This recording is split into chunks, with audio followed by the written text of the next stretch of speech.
pocket real quick. Just whatever pocket. Is that good? That's right. That's perfect. And you're going to... Here, I'll go to the other side.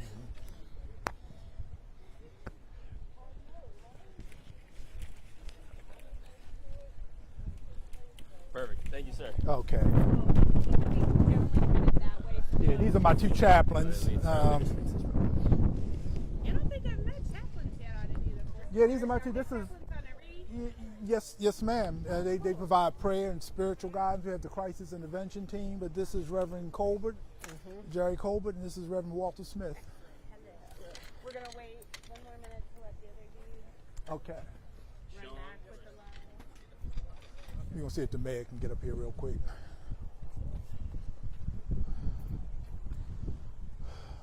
Alrighty, sir.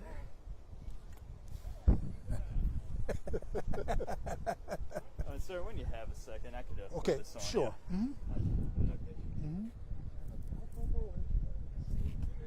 I have a side pocket here. I don't know if it does it.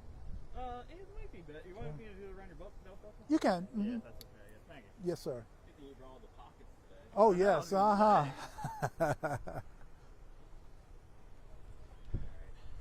it around this and just cleanish.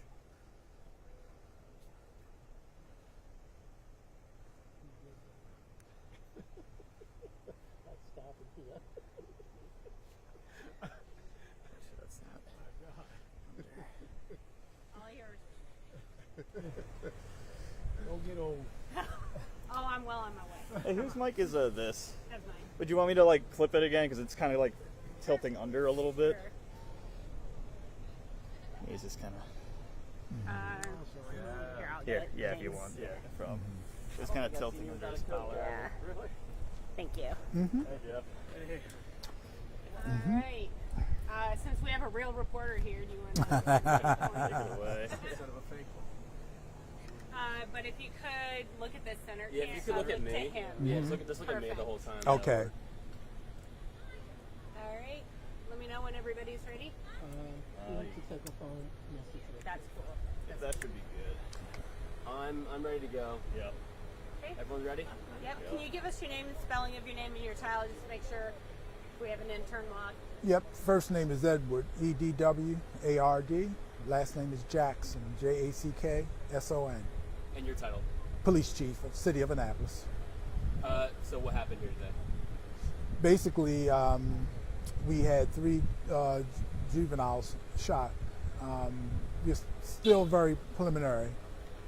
We don't have a motive at this time. We don't have a suspect at this time. They've been taken to area hospitals. Of course, we're going to work probably throughout the night looking at closed circuit television, interviewing witnesses. But preliminarily, there was some type of disturbance and shots rang out. 2 juveniles were shot in the leg and 1 shot in the shoulder, and they were all flown to area hospitals. They were all stable condition. Where and was it safety. taking place? I mean, what were they doing at the time? They were basically being discharged from school. This happened around 4 o'clock. I can get the exact time, but it happened around 4 o'clock this afternoon, right after school was discharged. And that's pretty much what we have so far. Do you think they were targets, or do you think this was a random incident? We're not sure. It appears that the suspects came here to shoot, but we haven't confirmed that that was the case. We just know that school children, their ages is around 12 to 13 years of age, and they were on a school bus. They pulled up to the intersection of Copeland and Bywater, and as they were being discharged, shots rang out. Right as they were getting off the bus? Right as they were getting off the bus, and there was apparently some type of disturbance, and that's all we have. We're, of course, asking the public if they know anything about this, please call us. The information that they give us will remain, their identities will remain confidential, and we'll be working through the night to view camera footage and interview witnesses, and of course, as we speak now, we are processing the crime scene. And you think there was one gunman, So far, I can't confirm that. We believe at this point that there's one gunman, but we can't confirm it at this time. Have the 3 who are injured been cleared as being suspects in the shooting? We haven't determined that yet either, but they were very young. I think a 13-year-old and 2 12-year-olds. How serious are they? They were stable when they left. Their injuries appear to be non-life-threatening. One was shot in the upper part of the body, and the other ones were shot in the legs. But they were all stable when they left the scene. And there's no indication that they were targets or that this was a planned incident or... No, sir. We hope to find all that out through investigation. This is still very early. It happened a little over 2.5 hours ago, so it's still very early.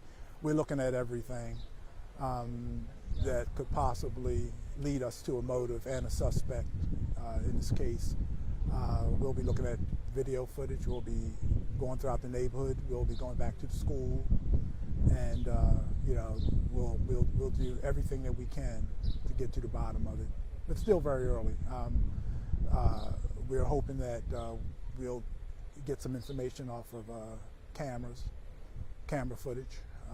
We're hoping to, use technology like license plate readers. We know a vehicle, late model vehicle, fled the scene. We don't know if it was involved in that, but it fled the scene.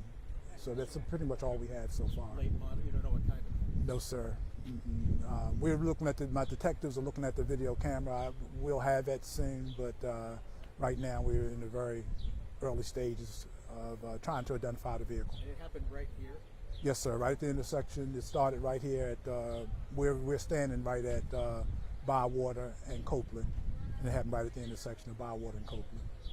How many students were on the school bus when this happened? I'm not sure. I'm not certain. There were more than 3 students on the school bus, but I don't know exactly how many.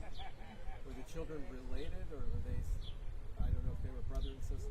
No evidence suggested they have been so far. But we believe they came from the same school, but I don't think that any of them are related. Of course, their parents have been notified, and of course, we're not releasing their names at this time because of their ages. They're 12 and 13 years of age. What school were they members of? That I don't want to release because we're not sure at this time. It's only a few schools here. We know they were middle schools, and we just don't know what schools they came from as of this time. We're just piecing it all together. Right now, the primary function is to process the crime scene, look at the camera footage, and then we have investigators at the hospital to make sure that the students are going to be okay. And then, we'll have follow-up information for you as soon as we get it. You know how many shots were fired? No, we're still trying to determine that. We just know multiple shots were fired. Or what kind of weapon? We don't know. It appears to be a handgun, but we don't know the make, model, caliber. We don't have any of that information. But multiple shots were fired, and the shots were primarily fired along Copeland Street. Yeah, we're standing at Bywater, so they were pretty much down Copeland Street. Is the CCTV footage coming from the school bus, or where is it? Probably both. We have it out here, and but also the school buses are equipped with camera footage as well. So we expect to get camera footage from both sources, from the school bus as well as street cameras. Now, this is a very large crime scene. I've been to a few. Why is it so large, a couple blocks down that way and a couple blocks down that way, when it looks like all the evidence markers are kind of central right here? Well, we want to cordon off the area because people ran, and the kids ran, and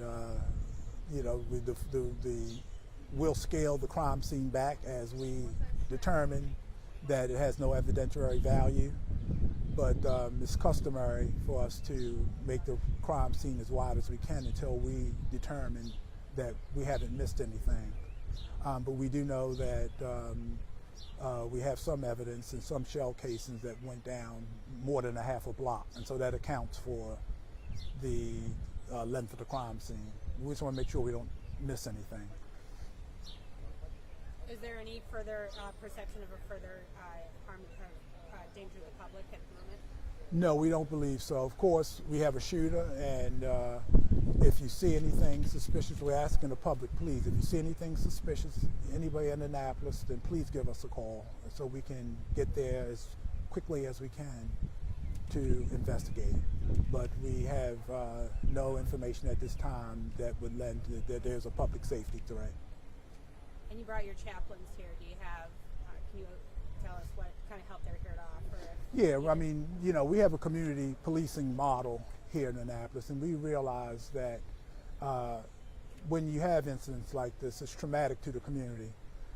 My chaplains provide spiritual counseling. We also have a crisis intervention team that we partner with Annapolis County Police along with the Annapolis City Police, and they are trained clinicians paired with sworn officers to go out into the community and reassure the community that any trauma that they've experienced as a result of this incident, that the county and the city is willing to work with them to help them get through it.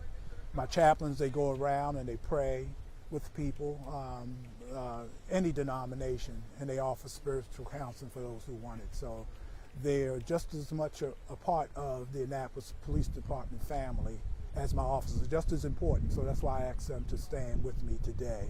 And they are volunteers, and I think that I'm one of the luckiest chiefs in Maryland because they are very dedicated to coming out and making sure that the community receives any type of counseling that they could give.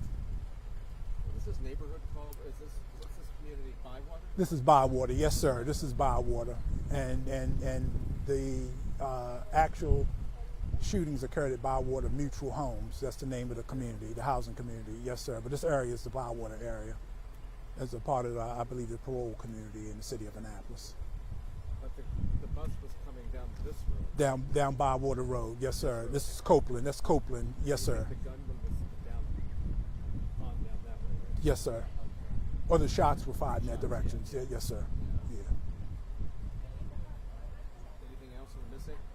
No, sir. Other than that, I would appreciate it. I know the city of Annapolis, the mayor would appreciate any to let the public know that if they see anything suspicious, please call us.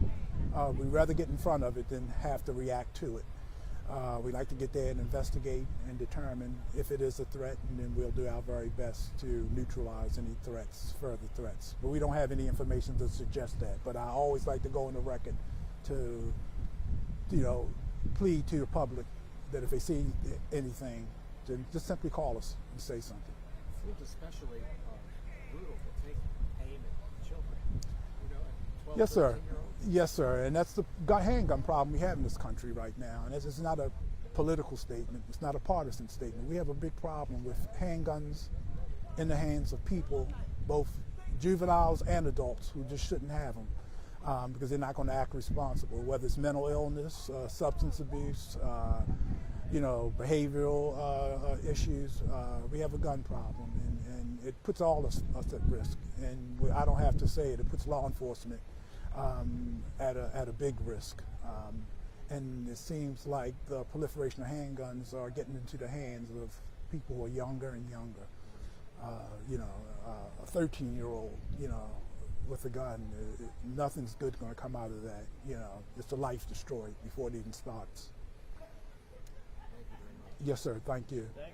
Thank you. For your time. Yes, ma'am. No Can we get the problem. microphone? Oh yeah, we got to get those back. Oh, the mayor just showed up. How you doing, Mr. Mayor? How we all doing? Good? Hello. Thanks. Here, I took yours. Alright, I'm going to take mine out of your pocket. Mm-hmm. Just give me a sir. Do you want to Okay. get yours out of your pocket? I don't want to get in trouble with the wife. Hello, Mr. Mayor. How you doing? Want to put this in your pocket, please? Thank you, no worries, yeah. And then I'm going to, if you could I'll clip it take to the your wallet out. lapel. There you go. Maybe put it in your other We pocket. take 10. If you could put that in your other pocket. Thank you. You're welcome. Perfect. And then I'll clip it to your lapel right there. And then if you want to tuck the wire into your pocket, I'd appreciate it. Thank you. Do you want to go? Either way, doesn't matter. Hey, how you doing, sir? Good. I can probably guess. get that in here too. Yeah, stuff them all in. You If have you a need pocket help, on I both can. sides by any chance? I got stuff in this pocket, so let me see. I can help you out if you need. Yeah, because like that'll probably that'll and then I'll have that wire go up and around. Okay, well, let's actually that's. Do you feel that's like good. a robot? Yeah. I'll get it in there somehow. You know. How you all doing today? Thank you for covering this. Yes. Thank you. How's that look? Does that look all right? Yeah, you have one more there. Do you mind Sure. if I try and get this in your other Oh, pocket? okay. Sorry. Yep. I don't know. Did you want to switch positions for like Yeah. variety? I can help you with this. Do you feel comfortable with that? Or you can pin it however you like. I'm gonna go to the left. Beautiful. We're all Switch doing it. a little shuffle. We're all shuffling. Actually, I'll take the bus on. Yep. It's the photog shuffle. Right. And to the left. What?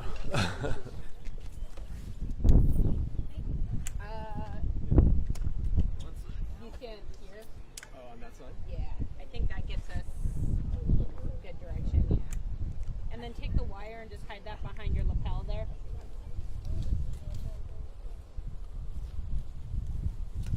Thank you. Beautiful. We're just interested in getting your thoughts on what has transpired here. What's on your mind? So today in Bywater, some senseless violence has occurred. First of all, you know, our hearts go out to the families that have been affected by this violence and the community that's been affected by this senseless violence. I want to thank, you know, our police force and our first responders for being on the scene as fast as they arrived here, and we know we're going to catch the perpetrators of this violence, right? But you have to ask yourself the question, what sort of a person waits for a school bus to get here? What is the sense in this retaliatory violence that we're seeing in this community? And that we need help from the community to find out why people have guns here. We can do all the policing in the world and try to solve these things, and we will. We'll find out who did this. But getting in front of it has been the biggest challenge for us. Guns are the biggest challenge. Anything else? That's good for me. No, that was great. Good. Great. All that for right now here. For that. Thank you. No Thank worries. you. Well, we're just happy, you know, you cover this because Guys, have a great evening. we have an amazing police force here, and So the way you said we had in this community specifically, you had an issue. yeah, You're saying there's that there's this, been an issue yeah, with retaliatory violence. yeah, and I would say that we know in a lot of cases it's young, senseless kids. We know who they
But I will say this. Let me just ask you that. That's all I want to know. Okay. It's about first of all, what is it normally a pretty peaceful area, or is it rowdy? Or It usually is, but it just seems like it's getting worse. And I don't know. It seems like we got a new landlord, and since we got the new landlord, the neighborhood is just getting worse. What's happening though? It's just a lot of violence and drug traffic in the neighborhood. How surprised are you that this happened? I'm not surprised at all. We just had a murder last summer. So, I mean, there are 3 children, like 12, 13, 14 years old, shot. well, last summer I think the young man that there were 2 murders last summer, Yeah. and I do believe one was 14 then also. So it's a shame that people have to lose their children. They're still alive, thank God. But these children are, but the yeah. other ones weren't that lucky. Did you? What do you think about this? I mean, when you these are It's just heart-wrenching. That's all I can say. And I am on camera, and I do live here, so I don't really want to say too much. that's all right. Thank you very much. You're welcome. How long have you lived here? 14 years. Wow. At what point did it kind of turn? Well, since I'm not on camera anymore. No. I was just It's always been a drug-infested neighborhood. It's always been pretty bad, but it got a little better when these fences were installed to stop the drug trafficking between the buildings. Oh. But it just seems like the younger generation is just between 16 and 20. Yeah. It's just getting worse. And It's like middle school. yes. And I just had a conversation with my grandson, who was 10, that I wanted him to move with his dad this summer because I was talking to him about the violence. Yeah. And of course he stomped off and he got mad at me because you never think it's going to be you, so he thinks grandma's full of crap. Of course. And as soon as we left the neighborhood, this happened. Did where's the middle school here that they go to? Do you know? Annapolis Middle. Where is that though? What direction is that down? Right down Forest Drive. It's Annapolis Middle School. Mm-hmm. I haven't been down in this neighborhood, but I'm trying to get my bearing where the school is, but it's that way.